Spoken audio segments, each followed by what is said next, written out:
দেখুন, যে মহিলাটা হাইকোর্ট চত্বরে গায়ে আগুন লাগিয়ে দিয়ে আত্মহত্যার চেষ্টা করছে এবং তাকে ভোটাধিকার দিতে দেওয়া হয়নি, ভোট দিতে দেওয়া হয়নি, তার নাম বাদ দিয়েছে, তাকে ওখান থেকে আউট করেছে, এই যে বিষয়টা, এটা কোনো সাধারণ নির্বাচনের বিষয় নয়।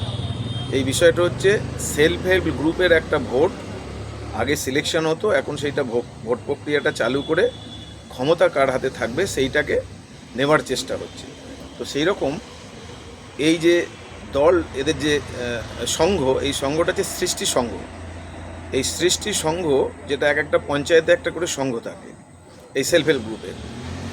তো এখানে প্রত্যেকটা বুথ থেকে, ধরুন 10টা বুথ আছে কি 20টা বুথ আছে, সেই বুথের সদস্যরা একজন প্রতিনিধিকে ভোট দিয়ে পাঠাবে এবং যদি 20টা বুথ হয় 20 জনকে পাঠানো হবে। সেই 20 জন সেখানে পোর্টফোলিও হবে একজন সভাপতি, মানে ওই 20 জন আবার নির্বাচন করবে সভাপতি, সহসভাপতি, সম্পাদিকা এবং তার সঙ্গে একজন কোষাধ্যক্ষ। এই হচ্ছে বিষয়।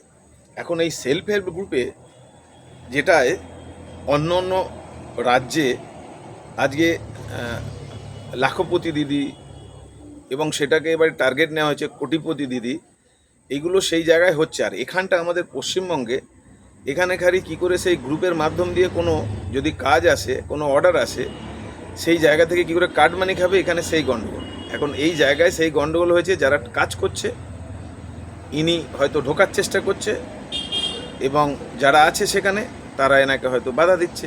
বিষয়টা এইটা। এবং সদস্যকরণ যেটা আছে, ওটা সদস্য হতে গেলে একটা ফি দিতে হয়, মেম্বারশিপ।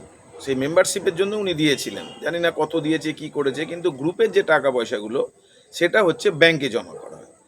সেই ব্যাংকে জমা করা হয়, তার সঙ্গে লেনদেন হয় এই সেলফ হেল্প গ্রুপের, এবং সেখান থেকে সরকারি যে সমস্ত সুযোগ সুবিধা যা যাবতীয় গ্রুপের মধ্যে আসে, সেইগুলোকে এরা নিজের গ্রুপের মধ্যে থেকেই ভাগ বটরা করে নেয়। এবার কারা নিচ্ছে কারা নিচ্ছে না আমি জানি না, বলতেও পারবো না, আমার কাছে সেই ধারণা নেই।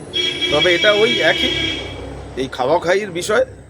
এখন যারা এই নির্বাচনগুলো দেখে, ডাব্লিউডিও আছে, একজন বিডিও থাকেন, তার মাধ্যম দিয়েই এগুলো হয়।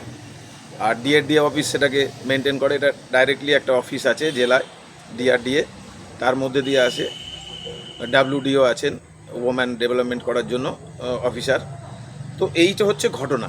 এই ঘটনাটা নিয়ে আমি জানি না ওখানটায় কী পরিবেশন হয়েছে। একটা নিউজে আমি দেখছি ভোট সাধারণ ভোট, অমুক ভোট, এটাকে নিয়ে আবার তৃণমূল না আবার এই রাজনীতি না লাগিয়ে দেয়, এসআইআর না ঢুকিয়ে দেয়, এদের তো কিছু বিশ্বাস নেই।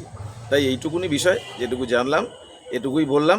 তবে এটা প্রশাসনিকভাবে তদন্ত নেওয়া উচিত এবং যারা এই ভোট প্রক্রিয়া দেখে, সেই সমস্ত ডাব্লিউডিও বা ডিআরডিসি অফিস, এদের দেখা উচিত। এবং সঠিকভাবে যারা ওখানে জনপ্রতিনিধি আছে তাদেরও দায়িত্ব আছে, প্রধান থেকে শুরু করে। আবার ওখানে এলাকায় তো আবার মন্ত্রী মহাশয় আছেন। তো আমার মনে হয় দেখা উচিত কোনো মহিলা যাতে তার জীবনহানি না হয়, এরকম ঘটনা না ঘটে, এটা আমরা বিজেপির পক্ষ থেকে দৃষ্টি রাখতে অনুরোধ করছি।